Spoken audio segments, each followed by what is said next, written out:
Welcome ඉන්වෙස්ටිගේටර්ස්. ඔන්න කොළොම්බියාවේ 1992-99 කාලයේදී විවිධ ප්‍රදේශවලින් වයස අවුරුදු 8-14 අතර පුංචි පිරිමි ළමයින් හිටි හැටියේම අතුරුදහන් වෙන්න පටන් ගන්නවා. නමුත් මේ සම්බන්ධයෙන් විමර්ශන කටයුතු කරගෙන යන පොලිස් නිලධාරීන්ට කිසිම හොඩුවාවක් හම්බ වෙන්නේ නැහැ.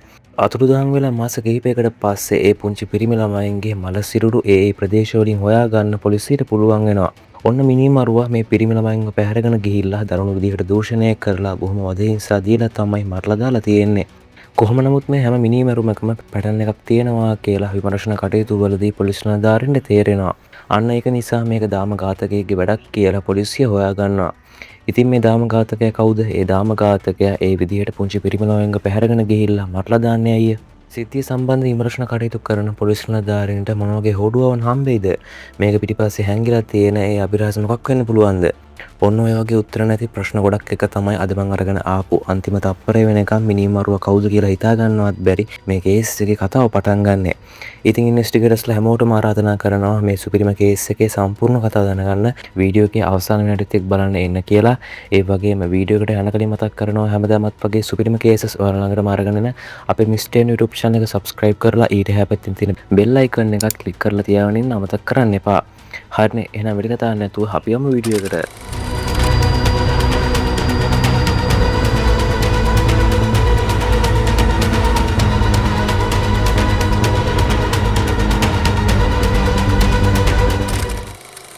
ඔන්න මේ 1999 අප්‍රේල් 22 නැගෙනහිර කොළොම්බියාවේ විලාවිසෙන්සියෝ කියන නගරයේ සාමාන්‍ය දවසක්. මේ ප්‍රදේශයේ මිනිස්සුන්ට එච්චර සල්ලි තිබුණේ නැහැ. ගොඩක් අය දුප්පත්, අන්න ඒක නිසා ඒ පවුල්වල හිටපු පුංචි ළමයින් පවා විවිධ රැකියාවල් කරනවා. වයස අවුරුදු 12ක ඉවාන් කියන්නෙත් අන්න ඒ වගේ ළමයෙක්. ඉතින් මේ පුංචි ඉවාන් රස්සා විදිහට කරේ ලොතරැයි විකුණන එක. ඉතින් වෙනද වගේම ලොතරැයි විකුණන්න ගියපු ඉවාන් ආයෙ ගෙදර ආවේ නැහැ. ඔන්නට පස්සේ ඉවාන්ගේ අම්මා ඉවාන්ව හොයන්න පටන් ගන්නවා. නමුත් ඉවාන් ගැන කිසිම හොඩුවාවක් ඉවාන්ගේ අම්මට හම්බ වෙන්නේ නැහැ. ඒ කියන්නේ ඉවාන් අතුරුදහන් වෙලා හාගියාතක් නැහැ. අන්න ඒක නිසා ඉවාන්ගේ අම්මා මේක ගැන පොලිසියට කියනවා. කොහොම නමුත් මේ කේස් එක බාරව ඉන්නේ පොලිස් පරීක්ෂක ඊයා. ඊයා මේ වෙනකොට විලාවිසෙන්සෝ නගරයේ ඝාතන 10ක් ගැන විමර්ශන කටයුතු කරන ගමන් ඉන්නේ. මිනිමරුවා මේ විදිහට මරලා දාලා තියෙන්නේ පුංචි පිරිමි ළමයින්ව. ඒ වගේම මල සිරුරු 13කටත් වඩා වැඩි ප්‍රමාණයක් පොලිසිය මේ වෙනකොටත් හොයාගෙන. කොහොම නමුත් මේ ළමා ඝාතන මුළු කොළොම්බියාව පුරාවටම පැතිරෙන්න පටන් ගන්නවා. ඒ වගේම 1998 නොවැම්බර් මාසයේදී බොගෝටා කියන ප්‍රදේශයෙන් බොහොම දරුණු විදිහට මරලා දාපු පුංචි පිරිමි ළමයින් 14 දෙනෙකුගේ මල සිරුරු පොලිසිය හොයාගෙන තියෙනවා. මරණ පරීක්ෂණ වාර්තාවේ විදිහට මේ හැම පිරිමි ළමයෙක්ම වගේ වයස අවුරුදු 8-14ත් අතර කොකේසියානු ජාතිකයන්. පොලිස් නිලධාරී මුලින් මේ මල සිරුරු වල අනන්‍යතාවය හොයාගන්න උත්සාහ කරනවා. මොකද ඒකෙන් මිනිමරුවා ගැන මොකක්ම හරි හොඩුවාවක් හම්බ වෙන්න පුළුවන්. නමුත් මේ මල සිරුරු වලින් බොහෝමයක්ම අස්ති කොටස්. අන්න ඒක නිසා ඇඟිලි සලකුණු හරහා මිනිමරුවා අල්ල ගන්න පොලිසියට බෑ. විමර්ශන කටයුතු වලදී පොලිස් නිලධාරීන්ට තේරෙනවා මේ විදිහට මරලා දාලා තියෙන්නේ ගොඩක් වෙලාවල දුප්පත් අනාථ පුංචි පිරිමි ළමයින් කියලා. අන්න ඒක නිසා ෆොරෙන්සික් එකට එහෙමත් නැත්නම් අධිකරණ වෛද්‍ය ඒකකයට මේ මල සිරුරු වල අනන්‍යතාවය හොයාගන්න තියෙන්නේ එක විදිහක් විතරයි. ඒ තමයි මල සිරුරේ අස්ති කොටස් වල සමාන ස්කෙච් එකක් හදන එක. නමුත් ඒක සෑහෙන අමාරු වැඩක්. මොකද කිව්වොත් වැඩිහිටියෙක්ගේ අස්ති කොටස් වගේ නෙවෙයි පුංචි ළමයින්ගේ අස්ති කොටස් හැම වෙලාවෙම වර්ධනය වෙන ගමන් තියෙන්නේ. මං හිතනවා මං කියන කතාව ඔයාලට තේරෙනවා ඇති කියලා. ඒ වගේ හේතු නිසා වින්දිතයන්ගේ ලක්ෂණ වලට සමාන පුංචි ළමයින්ව එයාලගේ ලැබ් එකට ගෙන්න ගන්නවා. අන්න ඒ ළමයා හරහා ෆොරෙන්සික් එක අදාළ වින්දිතයන්ගේ ස්කෙච් එක නිර්මාණය කරන්න පටන් ගන්නවා. කොහොම නමුත් මේ අතරතුරේදී පොලිස් පරීක්ෂක ඊයා තවමත් අතුරුදහන් වුණ ඉවාන්ව හොයන ගමන් ඉන්නේ.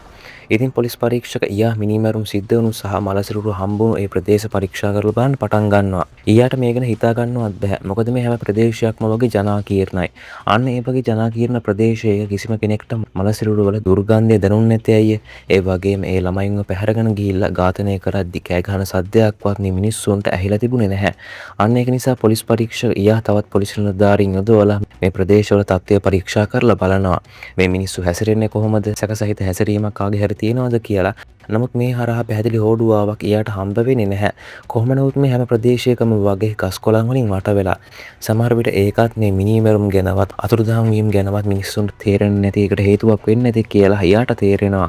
කොහොම නමුත් මේ වෙනකොටත් වෙන ප්‍රදේශයක ළමා ඝාතන 3ක් සම්බන්ධයෙන් පොලිස් නිලධාරීන් විමර්ශන කටයුතු කරන ගමන් ඉන්නේ. අන්න ඒ කේස් එක බාර වෙ ඉන්නේ ඩිටෙක්ටිව් ඩුරාන්. ඉතින් මේ මිනිමරුම් කරලා තියෙන විදිහ අනෙක් මිනිමරුම් කරලා තියෙන විදිහට සමානයි. අන්න ඒක නිසා පොලිස් නිලධාරීන්ට තේරෙනවා මේ හැම ඝාතනයක්ම කරලා තියෙන්නේ එකම පුද්ගලයෙක් කියලා. දාම ඝාතකයෙක් කියලා. ඔන්න ඊට පස්සේ පොලිස් නිලධාරීන් මේ මිනිමරුම් වල සමානකමක් තියෙන 1991 ඉඳන් 98 වෙනකන් වුණු හැම කේස් ෆයිල් එකක්ම පරීක්ෂා කරලා බලනවා. ඔන්න මෙතනින් පොලිසියට වැදගත් හොඩුවමක් හම්බ වෙනවා. ඒ තමයි මේ හැම මලසිරුරක් ගාවම තිබිලා හම්බුණු සාක්ෂි එකිනෙකට සමානයි. උදාහරණයක් විදිහට ඒ දාමගාල්තකයා හැම මලසිරුරක් ගාවම ඒ පුංචි පිරිමි ළමයින්ව බැඳලා දාපු නයිලෝන් නූල් කිහිපයක් දාලා ගිහින් තියෙනවා. දරුණුම දේ කියන්නේ ඒ දාමඝාතකයා සමහරක් ළමයින්ව ඝාතනය කළාට පස්සේ ඒ අයගේ ඔළුව වෙනම අරගෙන වෙනත් ප්‍රදේශයක දාලා තියෙනවා. අන්න එතනින් මත්පැන් බෝතල් කිහිපයක් පොලිසියට අභියෝගයක් විදිහට අර දාමඝාතකයා දාලා ගිහින් තියෙනවා. මේ මිනිමරුම් හැම එකක්ම වගේ සිද්ධ වෙලා තියෙන්නේ එකම පැටර්න් එකකට. ඒ කියන්නේ මිනිමරුව මේ හැම ළමයෙක්ගේම ගුද මාර්ගයට පිහි යකඩ කම්බි වගේ දරුණු ආයුධ ඇතුළු කරලා බොහොම අමානුෂික විදිහට වද හිංසා කරලා තියෙනවා. අන්න ඒක නිසා ඒ දාමඝාතකයාට ලොකු මානසික අවුලක් තියෙනවා කියලා පොලිස් නිලධාරීන්ට තේරෙනවා. ඒ කොහොමුණත් පොලිස් විමර්ශන කටයුතු වලදී පොලිස් නිලධාරීන් හොයාගන්නවා ඉවාන් අතුරුදහන් වෙන මාස දෙකකට කලින්. ඒ කියන්නේ 1999 පෙබරවාරි 6 වෙනිදා පාල්මීරා කියලා තවත් ප්‍රදේශයකින් පුංචි පිරිමි ළමයින්ගේ මල සිරුරු හොයාගෙන තියෙනවා කියලා. අන්න ඒක නිසා මේ කේස් එක සෑහෙන්න සංකීර්ණ වගේම දරුණු අතර හැරෙන්න පටන් ගන්නවා. පාල්මීරාවල මල සිරුරු හම්බුණු තැනින් මිනිමරුවගෙන හොඩුවෝන් කිහිපයක් පොලිසියට හම්බෙලා තියෙනවා. ඒ තමයි මිනිමරුවගේ යට ඇතුම් කිහිපයක්, සපත්තු සහ ඇස් කණ්ණාඩි දෙකක්. මේ අතරතුරේදී ඩිටෙක්ටිව් ඩුරාන් දාමඝාතකයා ගැන වෙනස්ම විදිහකට හිතන්න පටන් ගන්නවා. ඩුරාන් මිනිමරුවෙක් හිතන්නේ කොහොමද, වැඩ කරන්නේ කොහොමද කියලා පරීක්ෂා කරලා බලනවා. කොහොම නමුත් මේ වෙනකොට ෆොරෙන්සික් එක පාල්මීරා ප්‍රදේශයේ මලසිරුර අතර තිබිලා හම්බුණු සාක්ෂි අතර තිබුණු සපත්තුවක් පරීක්ෂා කරලා බලනවා. ඉතින් මේ සපත්තුවේ විලුඹ හරිය ගෙවිලා තිබුණත් සපත්තුවේ ඉස්සරහා පැත්ත එච්චර ගෙවිලා නැහැ. අන්න ඒක නිසා ෆොරෙන්සික් එක හොයාගන්නවා මිනිමරුවගේ කකුල මේ සපත්තුවේ සයිස් එකට වඩා ටිකක් පොඩි කියලා. ඒ වගේම මිනිමරුවගේ කකුලේ ආබාධයක් තියෙනවා. අන්න ඒක නිසා මිනිමරුව ඇවිදින්නේ කොර ගහන ගමන් කියලා ෆොරෙන්සික් එක හොයාගන්නවා. කොහොම නමුත් සිද්ධිය සම්බන්ධයෙන් විමර්ශන කටයුතු කරගෙන යන පොලිස් නිලධාරීන්ට තේරෙනවා මිනිමරුවා ළඟ දියුණු තුවාලයක් නිසා මිනිමරුවා ඒ විදිහට කොර ගහන්න පුළුවන් කියලා. ඒ වගේම පොලිසිය මිනිමරුවගේ උස මීටර් 1.63ත් 67ත් අතර කියලා නිගමනය කරනවා. කොහොම නමුත් ඔයාලට මතක ඇති පාල්මීරා ප්‍රදේශයේ මලසිරුරු අතරින් ඇස් කණ්ණාඩි දෙකක් තිබුණා කියලා. අන්නේ ඇස් කණ්ණාඩි දෙක ෆොරෙන්සික් එක පරීක්ෂා කරලා බලනවා. ඔන්න මේ ඇස් කණ්ණාඩි දෙක තරමක් පිච්චිලා. මේ වගේ ඇස් කණ්ණාඩි පාවිච්චි කරන්නේ වයස අවුරුදු 45 60 අතර පිරිමි පුද්ගලයන්. අන්න ඒක නිසා ෆොරෙන්සික් එක නිගමනය කරනවා මිනිමරුව ගොඩක් වෙලාවට ඒ වගේ වයසක පුද්ගලයෙක් කියලා. ඒ වගේ මිනිමරුවගේ කම් පිහිටලා තියෙන වෙනස්ම විදිහකට. ඒකට හේතුව තමයි කණ්ණාඩි දෙකේ කෙළවරවල් අසාමාන්‍ය විදිහට නැමිලා තියෙනවා. කොහොම නමුත් මේ හොඩුවවන් එක්ක පොලිසියට මිනිමරුව කොයි වගේ කෙනෙක්ද කියලා තේරුම් ගන්න පුළුවන් වෙනවා. අන්න ඒක නිසා පොලිස් නිලධාරීන් පහුගිය අවුරුදු කීපය පුරාවටම ළමයින්ගේ අපරාධ සම්බන්ධයෙන් අත්අඩංගුවට ගත්ත පුද්ගලයන්ගේ ලයිස්තුවක් හදනවා. අන්නේ පුද්ගලයන් අතරේ මිනිමරුවගේ ලක්ෂණවලට සමාන වුණු පුද්ගලයන් 25 දෙනෙක් හොයාගන්න පොලිසියට පුළුවන් වෙනවා. කොහොම නමුත් මේ අතරතුරේදී ඩිටෙක්ටිව් ඩුරාන්ට 1996 දී අතුරුදහන් වුණු තවත් ළමයෙක්ව හම්බ වෙනවා. ඉතින් ඒ විදිහට අතුරුදහන් වෙලා තියෙන්නේ වයස අවුරුදු 12ක රොනාල්ඩ් කියලා පුංචි පිරිමි ළමයෙක්. රොනාල්ඩ්ගේ මලසිරුර පොලිසිය හොයාගෙන තියෙන්නේ කැලෑවක පඳුරු කිහිපයක් අස්සේ තිබිලා. අන්නේ මලසිරුරේ ලක්ෂණ මේ වෙද්දිනුත් පොලිස් නිලධාරීන් විමර්ශන කටයුතු කරන මිනිමැරුම් වල මලසිරුර වලට සමානයි. අන්නේ පුංචි පිරිමි ළමයා අන්තිම වතාවට කතා කරලා තියෙන්නේ ලුයිස් ගරාවිටෝ කියලා පුද්ගලයෙක් එක්ක. මම ලුයිස් කියලා කියන්නම්. ඉතින් මේ ලුයිස් පොලිසිය හදාගත්තු 25 දෙනාගේ ලයිස්තුවේ ඉන්නවා. ඒ වගේම පොලිසිය හොයාගෙන තියෙනවා මේ ලුයිස් ජීවත් වුණු හැම ප්‍රදේශයකින් වගේ පුංචි පිරිමි ළමයින්ගේ මලසිරුරු හම්බෙලා තියෙනවා කියලා. කොහොම නමුත් මේ අතරතුරේදී තවත් පොලිස් කණ්ඩායමක් බොකෝටා කියන ප්‍රදේශයට සෑහෙන දුරකින් තිබුණු පෙරේරා කියන නගරයේ සේවීම් කටයුතු කරන ගමන් ඉන්නේ. ඉතින් මේ පොලිස් කණ්ඩායමට තවත් සැකකරුවෙක්ව හම්බ වෙනවා. අන්නේ සැකකරුවා නම පෙඩ්‍රෝ. ඉතින් මේ පෙඩ්‍රෝට 1980 ඉඳන් ළමා අපයෝජන සම්බන්ධයෙන් නඩු කිහිපයක්ම තිබිලා තියෙනවා. වැදගත්ම දේ කියන්නේ පෙඩ්‍රෝගේ කකුලේ ආබාධයක් තියෙනවා. පෙඩ්‍රෝගේ වයස උනේත් අවුරුදු 44යි. ඒ වගේම පෙඩ්‍රෝගේ උස මිනිමරුවගේ උසට සමානයි. ඒ වගේම වලට මතක ඇති මලසිරුරු ගාවින් මත්පැන් බෝතල් කිහිපයක් පොලිසියට හම්බුණා කියලා. ඉතින් ඒ වර්ගයේම මත්පැන් බෝතල් කිහිපයක් පෙඩ්‍රෝ මිලදී අරගෙන තියෙනවා. කොහොම නමුත් 1997 ඔක්තෝබර් 1 වෙනිදා පාල්මීරා ප්‍රදේශයේ බස් නැවතුම් පොලකින් පුංචි පිරිමි ළමයි දෙන්නෙක් හිටි හැටියේ මතුරුදහන් වෙලා තියෙනවා. ඒ වගේම දවස් කිහිපයකට පස්සේ ඒ ළමයි දෙන්නගේ මල සිරුරු පොලිසිය හොයාගෙන තියෙනවා. අනේ ළමයි දෙන්නා බරපතල විදිහට අපයෝජනය කරලා මරලා දාලා ඉතින් ඒ සිද්ධිය සම්බන්ධයෙන් පොලිසිය පෙඩ්‍රෝව අත්අඩංගුවට අරගෙන තියෙනවා. ඒ වගේම තවත් පුංචි පිරිමි ළමයෙක්ගෙන් පෙඩ්‍රෝ තමන්ව දූෂණය කරන්න උත්සාහ කරා කියලා පොලිසියට පැමිණිල්ලකුත් ලැබිලා තියෙනවා. අන්න ඒක නිසා අන්තිමේදී පොලිසිය පෙඩ්‍රෝව අත්අඩංගුවට ගන්නවා. නමුත් පෙඩ්‍රෝ හැම වෙලාවකම වගේ කිව්වේ මම මේ කිසිම දෙයකට සම්බන්ධ නැහැ කියලා. ඒ වගේම විලාවිසෙන්සියෝ නගරයේ ළමයින්ගේ මල සිරුරු හම්බෙන එක නැවතුනේත් නැහැ. අන්න ඒක නිසා පොලිසිය ආයෙමත් මුලටම වැටෙනවා. ඕන්න ඒ කියන්නේ ඒ දරුණු දාම ඝාතකයා තවමත් නිදැල්ලේ. කොහොම නමුත් පෙඩ්‍රෝ හිරේ ඉන්න අතරතුරේදී බොගෝටා ප්‍රදේශයේ තවත් පුංචි පිරිමි ළමයි දෙන්නෙක්ව මරලා දාලා කොහොම නමුත් පොලිස් නිලධාරීන් තේරුම් ගන්නවා විමර්ශන කටයුතු වලදී මොකක්ම හරි වැරද්දක් වෙලා තියෙනවා කියලා. අන්න ඒක නිසා පොලිස් නිලධාරීන් විශාල ප්‍රමාණයක් එකතු වෙලා මලසිරුර හම්බුණු ප්‍රදේශ ආයමත් පරීක්ෂා කරලා බලන් පටන් ගන්නවා. ඉතින් මේ පාර පොලිසිය සේවම් කටයුතු කරන්නේ වෙනස්ම විදිහකට. පොලිස් නිලධාරීන් මුලින්ම එක ප්‍රදේශයක් තෝරා ගන්නවා. අන්නේ ප්‍රදේශයේ හම්බ වෙන හෝඩුවාවක් ගාව හැම සාක්ෂියක් ගාවම ෆොටෝ එකක් අරගෙන එතන කොඩියකින් සලකුණු කරනවා. නමුත් මේ අලුත් ක්‍රමයේ කොන්දේසිගෙන සමහරක් පොලිස් නිලධාරීන් හිටියේ කනස්සල්ලේ. ඉතින් මේ අතරතුරේදී අස්ති කොටස් භාවිතයෙන් ෆොරෙන්සික් එක ස්කෙච් කිහිපයක්ම හදලා තියෙනවා. අන්න ස්කෙච් වලින් සෑහෙන ප්‍රමාණයක් මිනිස්සු අඳුරගෙන තියෙනවා. ඒ කියන්නේ ඒ මල සිරුරු අයිති ළමයන්ගේ පවුල් වල කට්ටිය ඒ ළමයින්ව අඳුරගෙන තියෙනවා. ඔයාලට මතක ඇති පොලිස් නිලධාරීන් හදපු 25 දෙනාගේ ලයිස්තුවේ හිටපු ලුයිස්ව.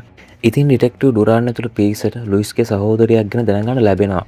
අන්න එයාගේ නම එස්තර්. ඉතින් ලුයිස් එස්තරට තමන්ගේ පෞද්ගලික බඩු තිබුණු බෑග් එකක් දීලා තියෙනවා. අන්න ඒ බෑග් එක ඩිටෙක්ටිව් ඩුරාන් ඇතුළු පිරිස පරීක්ෂා කරලා බලනවා. ඒ බෑග් එකේ තිබිලා ඩිටෙක්ටිව් ඩුරාන් ඇතුළු පිරිසට ලුයිස්ගේ පරණ පින්තූර කිහිපයක් හම්බ වෙනවා.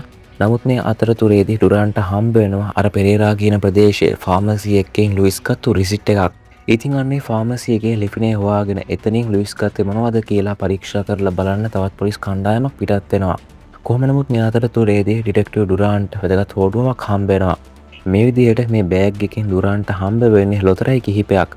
ඉතින් මේ තියෙන්නේ ඉවාන් අතුරුදහන් වුණු දවසේ ඉවාන් විකුණපු ලොතරැයි. ඔන්න මේකෙන් පස්සේ ඩිටෙක්ටිව් ඩුරාන්ට ලුයිස් ගැන සැකයක් ඇති වෙන්න පටන් ගන්නවා. කොහොම නමුත් මේ අතරතුරේදී අර ෆාමසි එකෙන් ප්‍රශ්න කරන්න ගිහ පොලිස් කණ්ඩායමට වැදගත් හෝඩුවක් හම්බ වෙනවා. ඒ තමයි ලුයිස් ඒ පාමසියට ඇවිල්ලා තියෙනවා. පාමසිය ඒ වෙලාව හිටපු කාන්තාව කියන විදිහට ලුයිස්ගේ වම් අත බගේම වම් කකුල සෑහෙන පිච්චිලා තිබිලා තියෙනවා. අන්න ඒ වෙලාවේ ලුයිස් පාමසියෙන් බෙහෙත් අරගන්න උත්සාහ කරලා තියෙනවා. නමුත් ලුයිස් ගාව මුදල් තිබිලා නැහැ.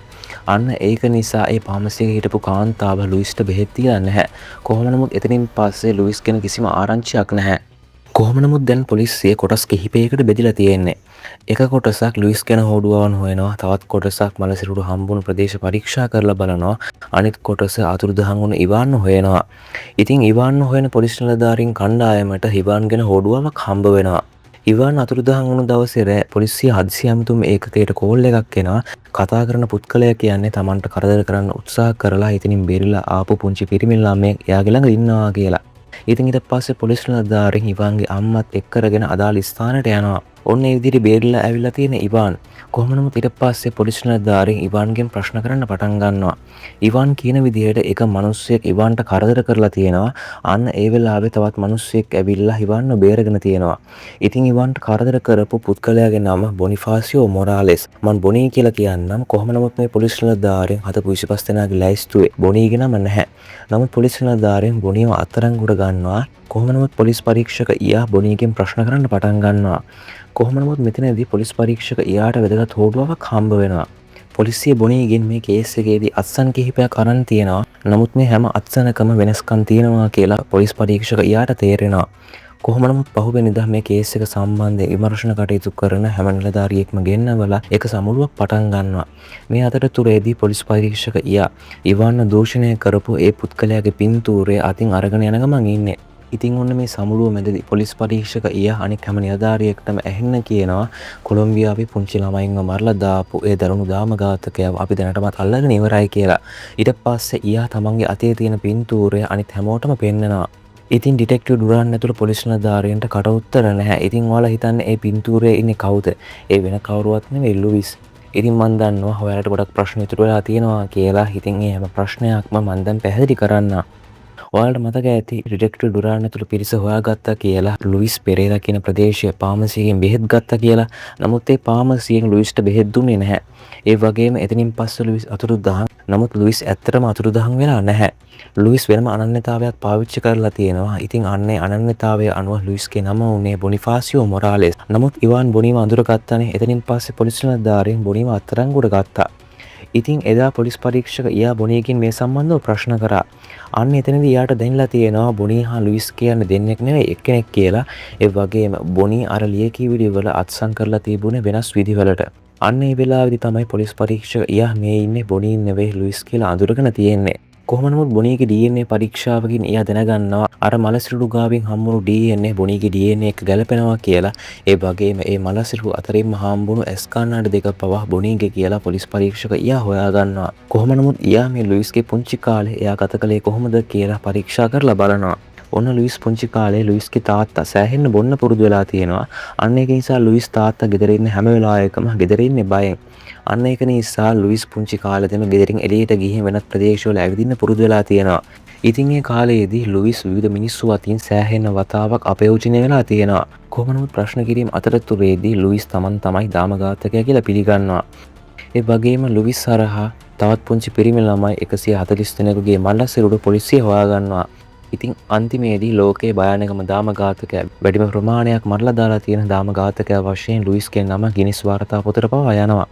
ඉතින් ඔයාලට තේරෙනවා ඇතිනේ දාමඝාතකයෙක් නිකම්ම බිහි වෙන්නේ නැහැ. සමාජයේ විසින්ම තමයි එවැනි පුද්ගලයන්ව නිර්මාණය කරන්නේ. ඒ වගේම අන්තිමේදී ඒ සමාජයටම තමයි බලපෑම එල්ල වෙන්නේ. ඉතින් ඔන්න ඔය විදිහට තමයි අද මම අරගෙන ආපු මේ කේස් එකේ කතාව ඉවර වෙන්නේ. ඉතින් ඉන්වෙස්ටිගේටර්ස් වීඩියෝ කොහොමද හැඩින් කමෙන්ට් එකක් දාන්න අමතක කරන්න එපා. ඒ වගේම ආයෙමත් මතක් කරනවා මේ වගේ සුපිරිම කේසස් ඔයාලා ළඟටම අරගෙන එන අපේ මිස්ටර් YouTube channel එක subscribe කරලා ඊට එහා පැත්තේ තියෙන bell icon එකත් click කරලා තියාගන්න අමතක කරන්න එපා.